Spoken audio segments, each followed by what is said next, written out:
गुरु की आज्ञा से होता है, जिनवानी की आज्ञा से होता है। मैं कुछ नहीं करूंगा, आपका आशीर्वाद क्या है। कई बार भी भक्त बहुत खतरनाक होते हैं, ऐसी उलझन में फंसा देते हैं। एक बार राजस्थान में एक तालाब के किनारे बगला घायल पड़ा था, सो उठा लाए। अब जैन साहब थे, हम पक्षियों पर दया करने की बात बोलते ही हैं, कोई पक्षियों पे दया करो, करुणा करो, वो ले आए। अब यहाँ डॉक्टर कहते हैं इसको मछली खिलाओ। बगला था, मछली खाता, दाने खावे नहीं, और नहीं खिलाए तो ये मरेगा। अब वो सज्जन थे, वो घबरा गए, बोले ये तो मैंने सोचा ही नहीं। मैंने तो महाराज जी ने कहा पक्षियों पर पशुओं पर दया करो, तो मैं तो उठा लाया। डॉक्टर कहते दाना खाएगा नहीं, कितना ही मर जाएगा, क्योंकि ये मांसाहारी जानवर है। और अब मछली खिलाना है तुम्हें, और तुम जैन साहब हो, अब मछली खिलाओ।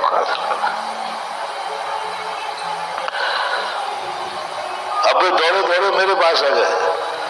अरे मैंने कहा भैया मुझे क्यों फंसा रहे हो तुम? अब जी आप बताइए। बोले महाराज जी आप बताओ। अब बोलो अब मैं क्या करूं, मौन रहता हूं तो बगला मरेगा। महाराज जी आप बताओ, मैं तो आपके कहने पर आपके प्रश्नों में आया है, आपके धर्म ने कहा दया धर्म है, दया करो, मैंने तो आपकी बात मानी है। अब आप बताओ क्या करूं, क्या करूं मैं, क्या जवाब दूं? मछली खिला दो, क्या करूं, कैसी आफत है, नहीं तो बगला मरेगा। कुछ चीजें संसार में ऐसी है जिसका समाधान करना बहुत कठिन हो जाता है। मैंने उसको कहा ऐसा करो, इस बगले को उसको दे दो जो मांसाहार करता हो। जो मांसाहार करता हो, वो तो मांसाहार कर ही रहा है, उस मांस में से कुछ मांस इसको दे देगा तो ये बच जाएगा, दोनों बच जाएंगे।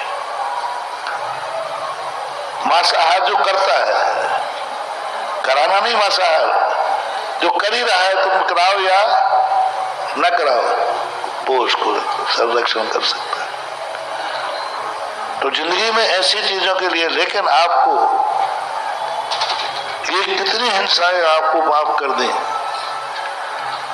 बस आप एक नियम ले लें आज, नियत अहिंसा। हम किसी को संकल्प पूर्वक प्री प्लानिंग नहीं मारेंगे। विरोधी हिंसा का तो हमने छूट दे दी, वो मारने आया और नहीं मारूंगा तो मुझे मार देगा, मेरे परिवार को मार देगा, तो वो तो छूट दे दी। पांडव पुराण में आया है कथा में,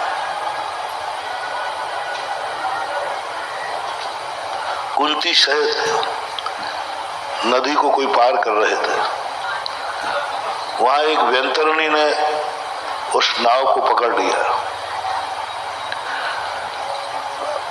और बहुत बड़ी परीक्षा की।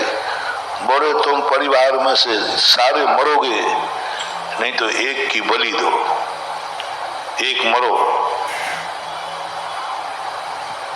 अब देवता तो कुछ भी कर सकते, घोषणा हो गई एक मरो नहीं तो सब मरोगे, हम नाव को डुबोते हैं। अब कौन मरे? पांचों पांडव और कुंती है, माता कुंती। तो सब माता की तरफ देखने लगे। तो कुंती कहती है तुम सब मेरी तरफ क्यों देख रहे हो? इसका अर्थ है कि मैं ही बूढ़ी हूं,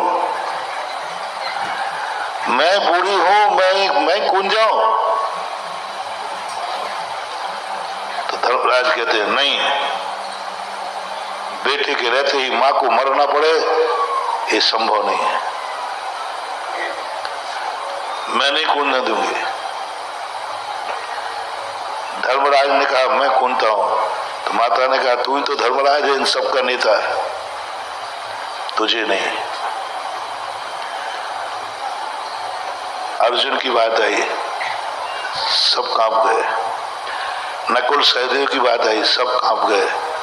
माता कहती नकुल सहदेव को नहीं मारने दूंगी, क्योंकि मैंने इसकी माँ को, पांडवों की दो माताएं थी, माद्री और द्रौपदी, कुंती।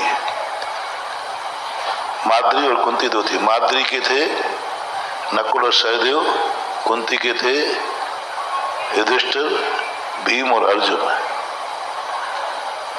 अंत में भीम कहता अच्छा तुम सबकी प्लानिंग क्या है?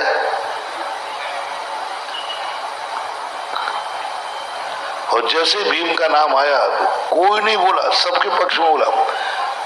अर्जुन का आया तो सबने नहीं नहीं अर्जुन को नहीं, नकुल सहदेव को नहीं। और जैसे अंत में भीम बचा तो भीम ने कहा अंत में मैं ही बच रहा हूं, आप सबका इरादा क्या है? तो सब लोगों ने अपनी आंखें नीची कर ली। इसका अर्थ है मौनम स्वीकृति लक्षणों। भीम कहता है कि तो आप लोग मौन क्यों? एक भी मेरा पक्ष नहीं ले रहा है, एक भी मेरा पक्ष नहीं ले रहा है। इसका अर्थ है कि आप लोगों ने प्रस्ताव पास कर चुके हैं, और जब बहुमत से प्रस्ताव पास हुआ है तो मुझे कूदना नहीं पड़ेगा। ये बात अलग है कि वो इसलिए कह रहे थे कि भीम मरना तो एक को है ही, 1% उम्मीद है कि तू भी बच जाएगा और पूरा परिवार बच जाएगा।